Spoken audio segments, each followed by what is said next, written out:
Autorisation décollage, piste unité 2. La Polynésie française.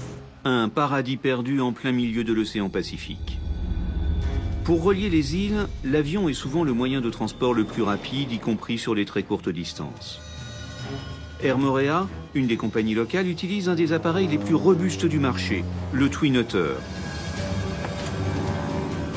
Nous, pilotes, on l'appelait la Jeep des airs, en fin de compte.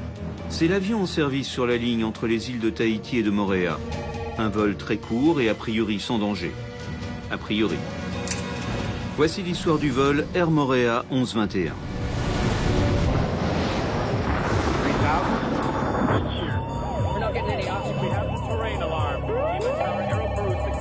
We are in an emergency.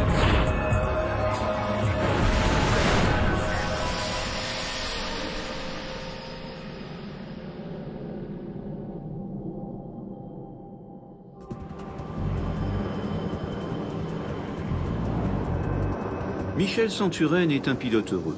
Il passe ses journées à survoler à basse altitude les îles de la Polynésie française. Air Moorea demande autorisation pour approche piste unité 2.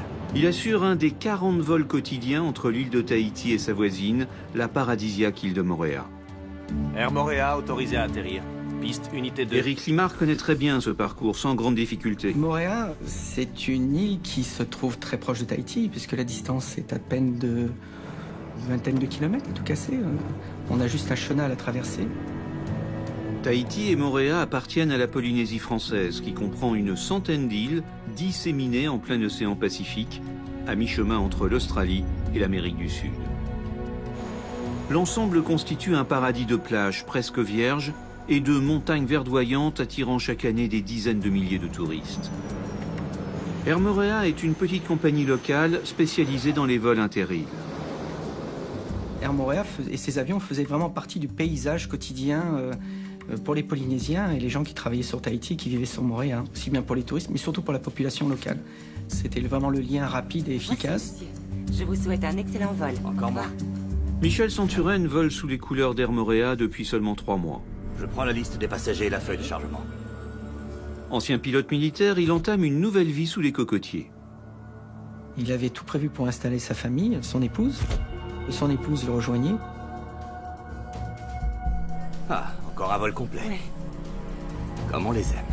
Sur les petites distances comme Tahiti-Moorea, le pilote est seul à bord avec les passagers, sans copilote ni personnel de cabine. Ok, allons-y maintenant. Pas une seconde à perdre au paradis. Et il enchaîne les vols toutes les 30 minutes. Le capitaine faisait une petite visite rapide, un coup d'œil rapide sur l'avion, voir s'il n'y a rien de choquant, un pneu dégonflé, quelque chose qui pourrait attirer l'attention. L'appareil est un Twin Otter, un biturbopropulseur de construction canadienne. Lancé en 1965, c'est un avion particulièrement robuste, capable d'embarquer une vingtaine de passagers sur une distance de 1700 km.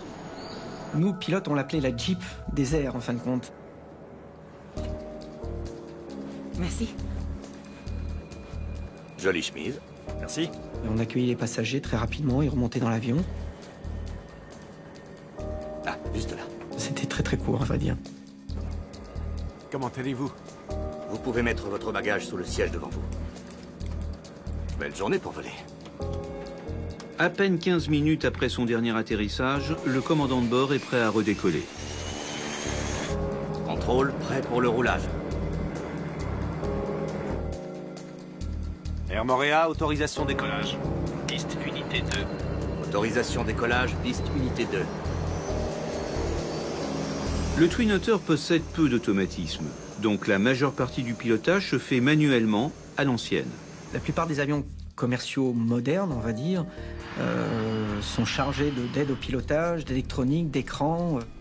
Mais sur ce genre d'avion, vous avez le plaisir de toucher l'avion, de le contrôler pleinement. La piste de Moorea fait 1200 mètres de long et débouche directement sur l'océan. Lorsqu'on vole là-bas, c'est magique. Le lagon bleu, les îles magnifiques, le vert, ces mélanges de couleurs. C'est vrai que c'est paradisiaque. Sur les plages, les vacanciers profitent du balai aérien offert par le petit avion. Le vol entre les deux îles détient le record mondial de brièveté, à peine 7 minutes. Merde. Mais soudain, sur le vol 11-21, la routine cède le pas au drame. En quelques secondes, l'appareil perd rapidement de l'altitude. Il s'engage carrément dans un piquet. Oh mon Dieu.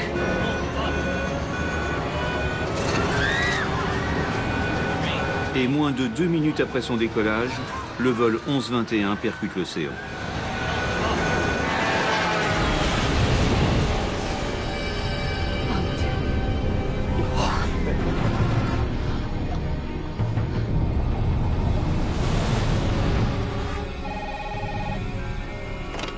Ce sont des témoins au sol qui préviennent la tour de contrôle.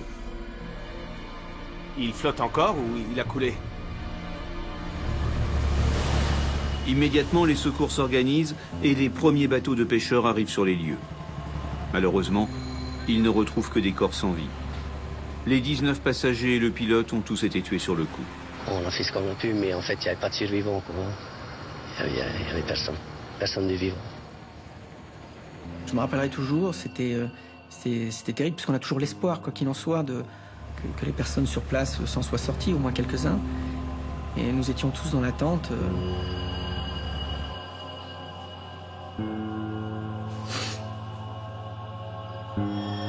Dans la petite communauté insulaire, tout le monde est touché par la catastrophe. En Polynésie, les gens se connaissent tous entre eux. Tout le monde est cousin de quelqu'un ou connaît la famille de quelqu'un. Donc la population a été très très marquée sur cet accident. La flotte d'Air Moorea se retrouve clouée au sol, car les pilotes de la compagnie ne veulent pas redécoller en twin otter avant de connaître la cause de l'accident. Un avion ne s'écrase pas comme ça, donc forcément c'est lié soit à une erreur de pilotage, soit à un problème mécanique. Nous avions demandé, avant de poursuivre les vols, que l'ensemble de la flotte soit vérifié, bien évidemment.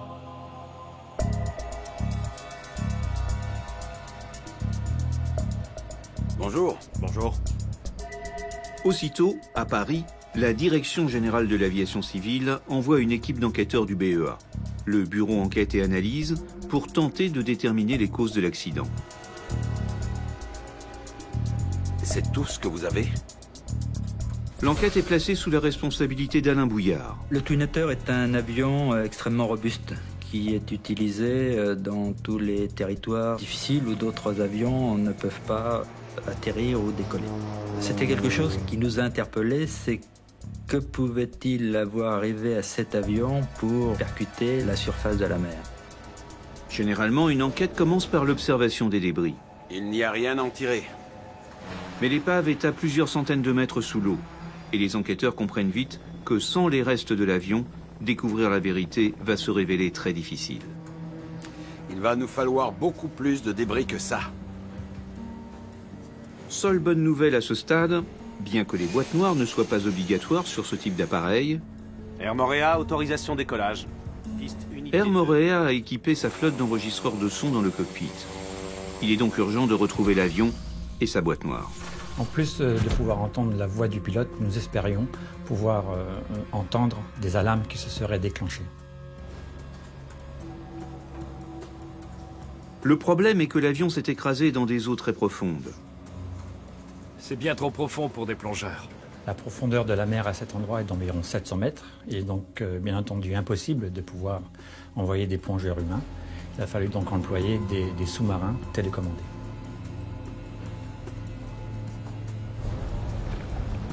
Dans la région, le seul navire équipé d'un sous-marin télécommandé s'appelle l'Île Dorée. Problème, pour l'instant, il est à Nouméa, en Nouvelle-Calédonie, à 4000 km de là. Et le faire venir à Moorea va prendre des semaines. Or, pour faciliter sa récupération, la boîte noire du Twin Otter est équipée d'une balise de localisation, dont l'autonomie ne dépasse pas les 30 jours. Donc il a fallu qu'on envoie un navire de récupération dans les 30 jours. 30 jours, c'est la durée de vie de la balise subaquatique qui est fixée sur l'enregistreur de vol. C'était quelque chose qui nous apparaissait être une enquête très difficile si nous ne pouvions pas récupérer l'enregistreur de conversation du cockpit. En attendant, les enquêteurs étudient le peu d'éléments à leur disposition, à commencer par le témoignage des contrôleurs. Mais là aussi, ils doivent se contenter de paroles et non pas d'enregistrements. Au début de l'enquête, les premiers éléments qu'on recherche, c'est donc la trajectoire de l'avion, de son point de départ jusqu'au point d'impact. Voilà, ce sont les premiers éléments qu'on essaye de rechercher. La recherche d'informations précises ne donne guère de résultats. C'est un petit aéroport ici. On n'a pas d'équipement radar. Décidément, l'enquête se révèle compliquée. Lorsqu'on s'est aperçu qu'il n'y avait pas de données radar à l'aéroport, nous étions un petit peu déçus.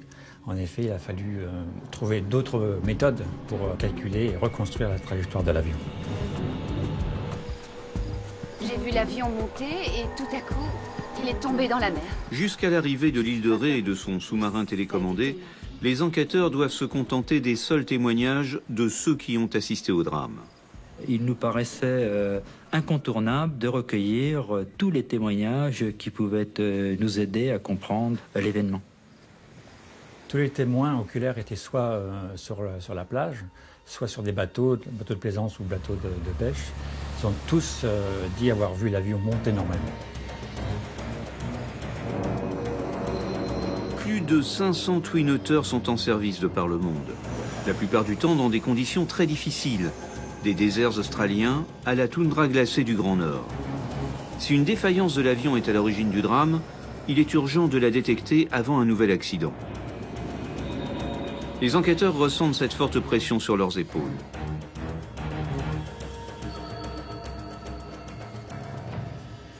Il montait normalement. Et ensuite, on dirait qu'il a perdu le contrôle de l'avion.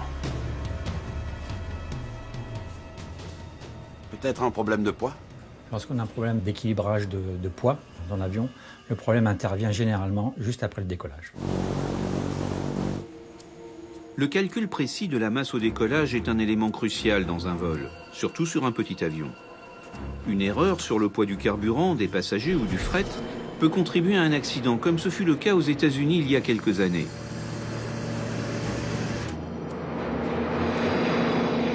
Le 8 janvier 2003, un Beechcraft d'US Airways Express décolle de Charlotte en Caroline du Nord.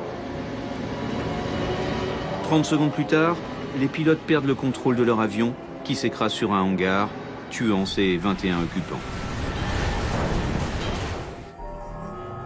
L'enquête mettra en évidence une surcharge au décollage de 250 kg, due notamment à une mauvaise estimation du poids des passagers et des bagages. Il est primordial de connaître le poids de son appareil avant le décollage. On a donc exploré cette piste très tôt dans l'enquête. 19 passagers avec le carburant et le chargement. Les enquêteurs vérifient scrupuleusement les devis de masse et de centrage du vol d'Air Morea. Nous avons découvert qu'en fait, tout était dans les limites définies par le constructeur. Ça aurait dû aller. L'avion n'a pas décollé en surcharge. Ce n'est donc pas à l'origine du crash. Jusqu'à l'arrivée du cargo et de son sous-marin, les enquêteurs se retrouvent, faute d'éléments, quasiment en chômage technique. Alain Bouillard décide alors d'utiliser une tactique inhabituelle pour tenter de faire progresser l'enquête. Oui, j'ai besoin d'un petit avion et d'un bon pilote. Merci. Il veut essayer de préciser les témoignages de ceux qui ont vu l'accident, notamment en matière d'altitude. Une donnée très difficile à estimer pour un non-initié. Je suis avec 3 des témoins. Tout le monde est prêt? Ok, on est prêt pour la première étape. Ok, faisons un passage au-dessus du lagon. Sur un vol aussi court, chaque phase de vol correspond à une action spécifique du pilote. Si les enquêteurs réussissent, grâce aux témoins, à déterminer à peu près l'altitude atteinte par le Twin Otter, ils pourront deviner ce que le pilote faisait au moment où il a perdu le contrôle de son appareil. Alain Bouillard décolle de Moorea et suit la trajectoire du vol 1121. Au sol, ses adjoints demandent aux témoins de faire travailler leur mémoire. Alors, il est difficile pour un témoin de décrire à quelle altitude il a vu l'avion. Est-ce que c'était à 500, 1000 pieds ou 2000 pieds? Par contre, si on lui montre des avions en vol et qu'on lui dit cet avion est à 500 pieds, cet avion est à 2000 pieds, alors il va pouvoir décrire plus facilement ce qu'il a vu. Non, c'est trop haut. Non. Non, il était plus bas. Moins haut. Ok, on refait un passage, mais cette fois un peu plus bas. Donc on a demandé aux témoins de déterminer parmi les vols reconstitués, celui qui correspond le plus au vol de l'accident. Oui, c'est exactement là que j'ai vu l'avion. Oui, je pense qu'il était... D'après les témoins, c'est la bonne hauteur.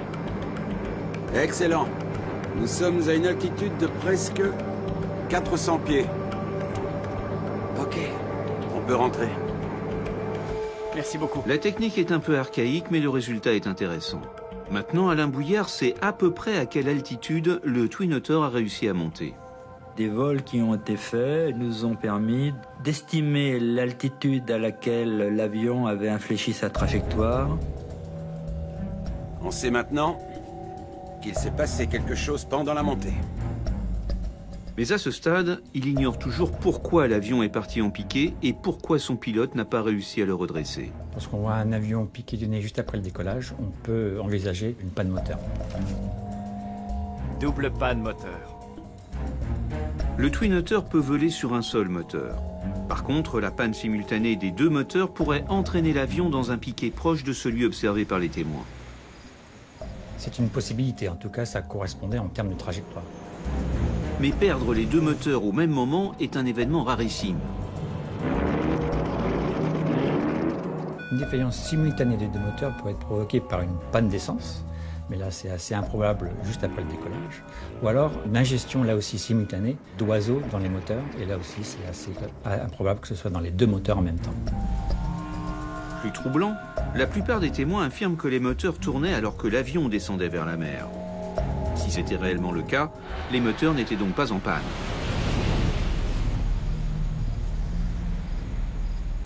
La boîte noire enregistrant les sons du cockpit devrait permettre de confirmer le bon fonctionnement des moteurs.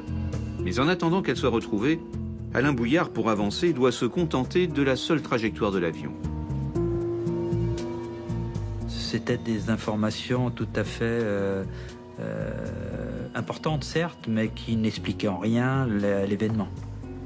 Il nous est apparu qu'il pouvait avoir une défaillance physique du pilote, un problème d'incapacité physique qui avait d'abord mis l'avion en descente. Ce sont des avions qui sont exploités en monopilote. Quand un pilote seul à bord a un problème, une incapacité physique, il n'y a personne pour reprendre les commandes de l'avion. Si le pilote avait eu un malaise, il se serait donc affaissé sur les commandes de vol, et en s'affaissant, il aurait donc provoqué la descente de l'avion, ce qui correspond à la trajectoire observée. Le corps du pilote a été repêché et envoyé à l'hôpital pour être autopsié. Bonjour. Le médecin légiste fait alors son travail, cherchant notamment une cause médicale à une éventuelle défaillance physique du commandant de bord. Mais son rapport est très clair. Il n'a pas fait de crise cardiaque. Retour à la case départ. Il n'y avait rien qui pouvait supposer qu'il ait un problème de ça. On a des contrôles médicaux réguliers. Nous avions fermé cette porte comme cause de l'accident, l'incapacité du pilote. Par définition, un enquêteur se doit de considérer toutes les causes possibles d'un accident, même les plus terrifiantes. Et si à l'origine, il s'agissait d'un acte criminel? Un des passagers aurait-il décidé de commettre un massacre général? Une intrusion d'une personne dans le cockpit, c'était quelque chose qui nous apparaissait comme plausible. Ce type d'action criminelle s'est déjà déroulé à bord d'un avion. Le 7 décembre 1987, en Californie, un employé qui vient d'être licencié réussit à introduire un pistolet à bord d'un vol Los Angeles-San Francisco. Il tue d'abord son ancien employeur, puis les deux pilotes de l'avion, avant d'engager l'appareil dans un piqué suicidaire. Il ne laissera aucune chance aux 43 passagers du vol 1771 de Pacific Southwest.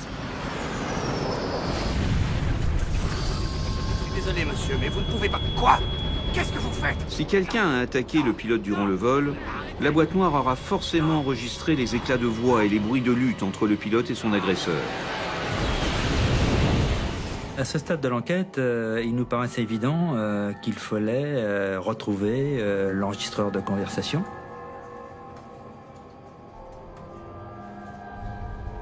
Enfin, 17 jours après l'accident, le 26 août, l'île de Ré arrive à Papeete.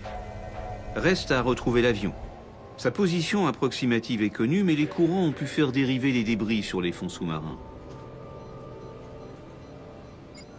Nous avions réussi à réduire la zone de localisation dans un cercle de diamètre de 260 mètres. Par contre, nous n'étions pas sûrs que cet enregistreur de vol était encore localisé dans le fuselage de l'avion ou s'il avait été éjecté à plusieurs dizaines de mètres de ce fuselage. Les techniciens cherchent le signal émis par la balise de localisation de la boîte noire. Voilà le son que nous cherchions. Aussitôt le signal identifié, le sous-marin télécommandé est mis à l'eau.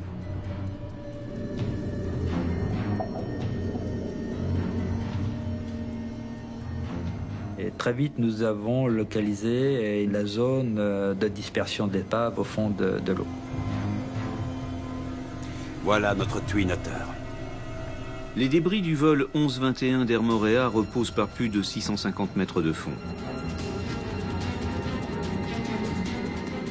Nous avons vu les ailes détachées, nous avons vu les moteurs, nous avons vu une partie du cockpit. Cherchez d'abord la queue. La décision très vite a été de se focaliser sur la partie arrière où se trouvait l'enregistreur de conversation. Ok, découpons-le et sortons l'enregistreur de là. Et nous avons pris la décision de découper le fuselage pour récupérer l'enregistreur de conversation. L'opération est délicate. Le moindre faux geste pourrait endommager, voire détruire la précieuse boîte noire. Doux et continu. Donc nous espérions pouvoir retrouver l'enregistreur de vol dans le meilleur état possible, ce qui permettait de faire une lecture aisée des données enregistrées. Comme souvent dans ce type d'intervention, tout est affaire de patience. Ce travail de découpe ou de grignotage de la tôle par le robot, qui est plus exact, a duré 5 et 6 heures de travail avant de prendre l'enregistreur de conversation. Finalement, les techniciens réussissent à extraire la boîte noire de son logement. On l'a, oui. Excellent travail. Il nous a passé un grand ouf de soulagement. Lorsque nous avons récupéré l'enregistreur de vol, nous étions tout d'abord satisfaits de cette réussite, mais aussi inquiets parce que nous n'étions pas sûrs du contenu de cet enregistreur de vol. Il fallait donc organiser le plus rapidement possible le rapatriement de l'enregistreur de vol vers le laboratoire du BOA afin que les opérations de lecture commencent le plus rapidement possible. La boîte noire ainsi que d'autres éléments repêchés sont transférés à terre sous bonne escorte dans un hangar. Nous avions décidé de remonter un certain nombre de pièces qui nous paraissaient essentielles en complément des informations du CV. Nous voulions récupérer les 2 moteurs de l'avion ainsi que le plus d'éléments possible du cockpit, en particulier le tableau de bord. Rapidement, les données sont extraites de la boîte noire pour être analysées. Premier constat, seul le pilote parle et au début tout paraît normal. Maintenant, il faut chercher des indices dans les autres bruits du poste. Sur l'enregistrement du cockpit, on pouvait entendre un décollage normal, suivi d'une montée normale. Les bruits enregistrés lors du décollage et de la montée en altitude n'offrent aucun indice suspect. L'intrusion dans le cockpit était une hypothèse qui était ouverte, mais nous attendions la récupération de l'enregistreur de conversation pour fermer cette porte. Et rien n'indique une intrusion criminelle dans le poste de pilotage. La première impression que nous a donnée la lecture du CVR, c'est qu'il n'y avait pas eu d'intrusion dans le cockpit, qu'il n'y avait pas d'autres personnes dans le cockpit. Élément intéressant, à un moment, le pilote semble avoir une réaction de surprise. Tout était parfaitement normal jusqu'au moment où le pilote a poussé ce juron. Le bruit régulier des 2 moteurs dans les secondes suivantes permet aussi de refermer une autre hypothèse. Les moteurs tournent correctement. Le CVR a prouvé que les moteurs délivraient leur puissance maximale, et ça jusqu'à l'impact. Il y a un bruit, comme s'il rentrait les volets. La surprise du commandant intervient juste après la rentrée des volets. Encore, s'il vous plaît. Sur l'enregistrement du CVR, on entendait le pilote rentrer les volets, puis on l'entend respirer un peu plus profondément, pouvant indiquer qu'il tirait sur le manche, puis on l'entend être très surpris. Merde! Quelques secondes plus tard, le Twin Otter percute la mer. Même avec beaucoup d'expérience, c'est toujours difficile humainement d'écouter un CVR, surtout lorsque l'on sait qu'il a une fin tragique. C'est lié au volet. C'est juste que je ne comprends pas comment. En vérifiant auprès d'Air Morea, les enquêteurs découvrent que les pilotes ont pour consigne de rentrer les volets à l'altitude de 400 pieds, environ 120 mètres. Une consigne appliquée par le commandant Centurel. Les volets auraient-ils joué un rôle dans l'accident?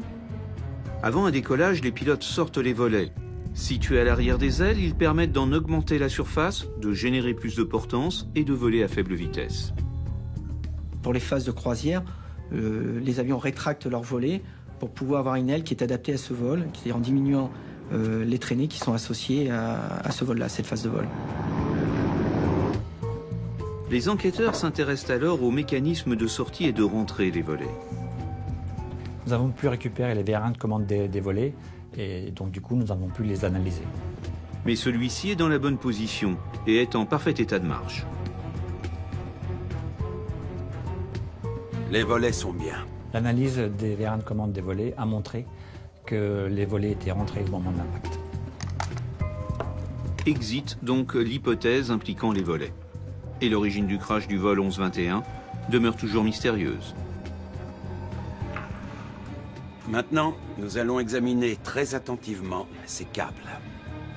Les enquêteurs se penchent alors sur d'autres débris, notamment les câbles de commande de la gouverne de profondeur. Il nous restait la possibilité d'une défaillance technique sur l'avion. Les gouvernes de profondeur et de direction de la queue du Twin Otter sont commandées par 4 câbles. 2 servent à activer la gouverne de direction de droite à gauche. Les 2 autres servent à activer la gouverne de profondeur de haut en bas. Les câbles ont tous été très endommagés par l'accident. Alain Bouillard cherche le moindre indice susceptible de lui indiquer une rupture d'un des câbles avant l'impact avec la mer. Un câble est composé de plusieurs taurons. Chaque tauron est un ensemble de fils entrelacés. 3 des 4 câbles affichent une rupture nette, preuve qu'ils ont été sectionnés au moment du crash. C'est dû à l'impact. En revanche, le 4e câble... Et là, ça c'est intéressant. Il ne s'est pas cassé au moment de l'impact. Nous avons constaté qu'un des 4 câbles de commande était rompu d'une façon différente des 3 autres. Il fallait donc enquêter pour savoir pourquoi il s'était rompu d'une façon différente. La gouverne de profondeur est actionnée par 2 câbles, un pour descendre, l'autre pour monter. C'est ce dernier, celui commandant la montée, qui semble avoir rompu avant l'impact final. Une rupture en plein vol de ce câble aurait pour conséquence un départ en piqué immédiat de l'avion.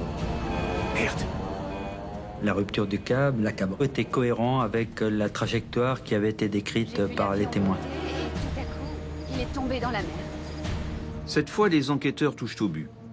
Ils commencent à comprendre pourquoi Michel Centurel a perdu le contrôle de son Twin Otter.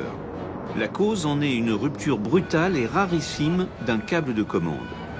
Reste à savoir si une telle rupture peut se produire sur d'autres Twin Otter. Ok, on envoie ça à Estelle, à Paris. On attend de voir ce qu'elle en pense.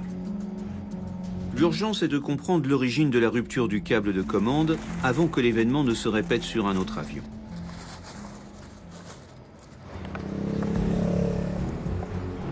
À Paris, le câble défectueux est soumis à l'analyse experte d'Estelle Bancharel, spécialiste en matériaux. Et d'emblée, elle fait un premier constat, accablant. Les différents fils métalliques composant le câble se sont rompus à différents moments et pour différentes raisons. Les extérieurs sont usés et ceux qui sont à l'intérieur, ils n'ont pas été usés. Ils sont rompus, quoi. Ils étaient entiers. Des traces sur les torons extérieurs du câble laissent penser qu'il y a eu un frottement. C'est comme si la moitié du câble s'était dégradée avec le temps. Lorsque nous avons gardé ce câble sous le microscope, nous avons pu voir que de nombreux fils présentaient ces plages d'usure. Tous les fils extérieurs de chaque toron extérieur présentaient cette usure, ce qui représentait une usure importante. Ce câble relie le manche à balai à la gouverne de profondeur. Il traverse plusieurs parois à travers des protections en plastique. Évidemment, chaque action du pilote sur le manche fait bouger les câbles, notamment au décollage et à l'atterrissage, où les actions sont les plus nombreuses. Les techniciens de maintenance doivent donc vérifier régulièrement l'état de ces câbles pour détecter toute usure anormale. 48. Les enquêteurs s'intéressent au registre de maintenance de la compagnie. Plus de 50 vols ici. Air Moréa autorisé à atterrir. Piste unité 2. La plupart des vols assurés par Air Moréa sont extrêmement courts. Du coup, les avions passent leur temps à décoller et à atterrir. En moyenne, ils faisaient entre 50 et 70 décollages par jour et atterrissage aussi, le même avion. Pour les enquêteurs, une utilisation aussi intense entraîne forcément une usure importante de l'appareil. Les frottements induits par l'action des gouvernes doivent être pris en compte. Mais ce n'est pas le seul élément. C'est le seul avion de la flotte d'Air Moréa équipé de câbles en acier inoxydable. C'est aperçu un étudiant de la flotte d'Air Moréa que d'autres avions du même type étaient équipés de câbles en acier classique. Le Twin Otter du vol 1121 était nouveau dans la flotte d'Air Moréa. Tous les autres appareils de la compagnie étaient équipés de câbles de commande en acier de carbone. Seul cet appareil possédait des câbles en acier inoxydable. A priori, un plus puisqu'il résiste mieux à la corrosion toujours très forte en milieu marin. C'était pertinent d'utiliser de l'acier inoxydable dans ces conditions afin de réduire la corrosion de ces câbles dans ce milieu salin. Mais les câbles en acier inoxydable ont aussi une faiblesse. En cas de frottement, ils se dégradent plus rapidement. Visiblement, la maintenance d'Air Moréa a négligé ce détail dans l'entretien de son nouvel avion. Un câble en acier inoxydable contient du chrome, ce qui lui donne une meilleure capacité à résister à la corrosion. Alors qu'il contient aussi des éléments nickel qui peuvent le rendre plus sensible au phénomène d'usure. Les tests réalisés en laboratoire confirment l'usure rapide d'un câble en acier inoxydable soumis à une utilisation extrêmement intense. L'acier inoxydable est usé, comme celui de l'Air Moréa. Ces usures provenaient des frottements avec les parties en contact avec l'avion. La découverte est cruciale, et les enquêteurs, un instant, pensent avoir débusqué la vérité. En tirant sur la commande pour maintenir son avion en montée, le commandant Centuren aurait involontairement entraîné la rupture du câble. On a d'abord pensé que le câble s'était rompu suite à cette usure. C'est la première impression qu'on a parce qu'on a une usure importante. Mais Estelle Bancharel veut être certaine de son analyse. Et elle procède à un nouveau test. Son objectif, vérifier que la force appliquée par le pilote sur la commande était suffisante pour amener le câble à son point de rupture. Et a priori, ce n'était pas le cas. Lorsque nous avons fait cet essai, nous nous sommes rendus compte qu'avec une usure à 50%, il fallait encore un effort très important, un effort 10 fois plus important que celui que l'on pouvait rencontrer en vol dans cette phase de rentrée des volets. Nous avons donc vu à travers les essais que même un câble usé à 50% supportait très largement les efforts exercés sur le câble en vol. Le câble est resté intact. Il nous fallait chercher quel phénomène avait pu fragiliser le câble. Quelque chose d'autre a favorisé la rupture de ce câble. Mais quoi? Les enquêteurs savent qu'il est toujours très difficile de détecter les dommages liés à de petits impacts. Par exemple, la collision accidentelle d'un véhicule de piste avec la gouverne de profondeur de l'avion. Le choc aurait pu briser plusieurs fils du câble déjà fragilisé.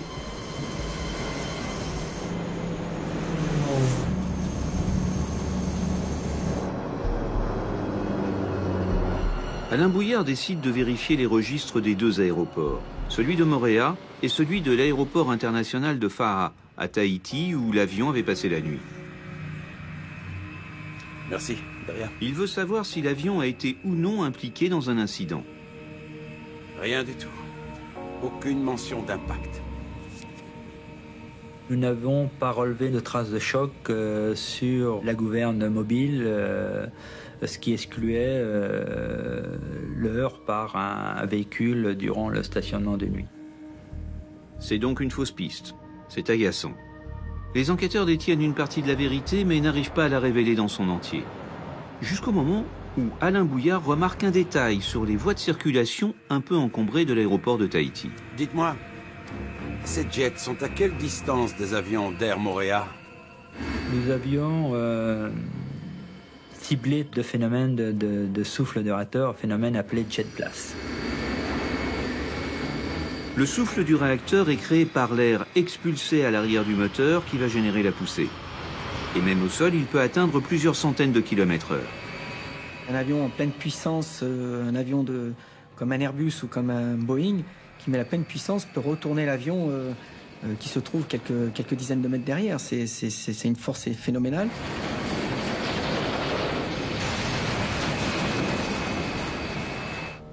Les enquêteurs s'intéressent alors à la disposition des avions sur le parking et se demandent si les avions d'Air Morea sont correctement protégés du souffle des réacteurs des autres appareils.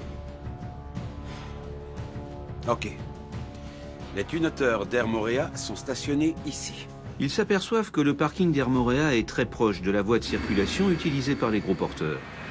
Dans ce cas, généralement, les autorités aéroportuaires installent des barrières de protection pour éviter les dégâts sur les appareils en stationnement. Mais à Tahiti, les barrières du parking où stationnaient les twinoteurs ont été enlevées. Et là, regardez ça. La découverte est d'importance. L'arrière du jet vient ici. Ces barrières, pour des commodités de passage d'un parking à l'autre, ont été enlevées. Il n'y avait plus cette barrière physique qui protégeait les avions twinoteurs.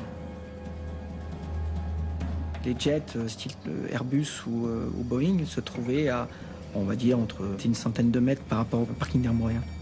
Très proche, donc. Les avions d'Air Morea sont stationnés pile sur l'axe des réacteurs des jets. Cet avion était parqué sur un parking qui était propice à être soufflé par les gros porteurs au départ. Et nous sommes arrivés donc à cette hypothèse à très haute probabilité que le câble avait probablement été fragilisé par ce phénomène de jet blast. Lorsque les avions sont en stationnement, les commandes généralement sont verrouillées en position piquée. C'est une protection pour empêcher les gouvernes d'être soumises au vent. Elle était bloquée par un dispositif qui évitait que les câbles bougent et qui évitait que la gouverne bouge. Mais la position en piqué a peut-être eu l'effet inverse avec le souffle des réacteurs. Les enquêteurs estiment que, frappée de plein fouet par le souffle des gros porteurs, la gouverne bloquée du twinoteur aurait transmis au câble une pression importante. Si les commandes sont bloquées, qu'elle vient exercer cet effort directement sur le câble. Reste maintenant à déterminer si la force et la répétition des souffles de réacteurs étaient suffisantes pour fragiliser un câble déjà endommagé. Un nouveau test va apporter la réponse. Nous avions un câble qui était usé à 50%. Un câble possédait encore des caractéristiques de résistance très fortes. Un phénomène de jet blast avait fragilisé ce câble pour qu'il ne reste plus qu'un ou deux torrons valides. Usé et endommagé par les souffles de réacteurs, le câble du vol 1121 était proche du point de rupture. Trop proche pour supporter les contraintes d'un vol de 7 minutes. Il ne tenait plus qu'à un fil. Si le matin même, les derniers souffles de réacteurs avaient eu raison de la résistance du câble, l'avion évidemment n'aurait jamais décollé et ne se serait pas écrasé. Mais une fois en l'air, le sort du commandant et de ses 19 passagers dépendait uniquement de l'ultime résistance du câble de la gouverne de profondeur. En laboratoire, les efforts fournis par le pilote sur les commandes sont reproduits. Lorsqu'il arrive à 400 pieds d'altitude, le commandant Centurène rentre ses volets et corrige sa trajectoire en agissant sur sa gouverne de profondeur. C'est cette dernière action qui a entraîné la rupture du câble.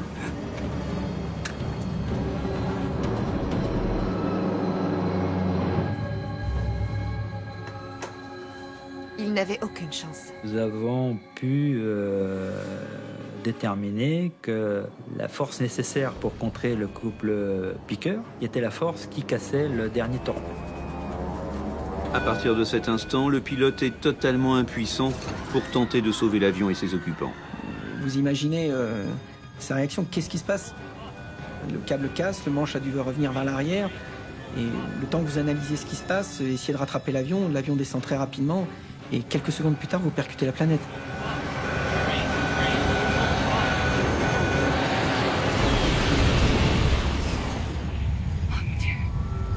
Oh, tu as vu? Le bilan de l'accident d'Air Moréa s'élève à 20 victimes et a définitivement changé la vie des membres de leur famille. Les enquêteurs s'apprêtent à rentrer à Paris pour rédiger leur rapport et proposer des mesures pour améliorer la sécurité des Twin Otter. Une première recommandation faisait état de vérifier de manière urgente tous les câbles, tous les avions équipés de câbles en acier inox. Depuis cet accident, la maintenance et la surveillance des câbles en acier inoxydable a été renforcée. L'enseignement principal que nous avons tiré de cette enquête, ce sont les risques générés par le souffle réacteur sur les aéroports. La catastrophe d'Air Moréa a aussi rappelé à l'ensemble des acteurs du transport aérien le rôle essentiel des barrières anti-souffle, notamment sur les aéroports où se croisent petits et gros avions. Et l'espoir des enquêteurs est que la leçon soit définitivement retenue. J'ose espérer. Sinon, à quoi ça sert d'avoir un accident pareil et d'avoir 19 personnes qui périssent et retrouver la même chose quelques temps après sans en tirer les conséquences ni les leçons? Ce serait dommage.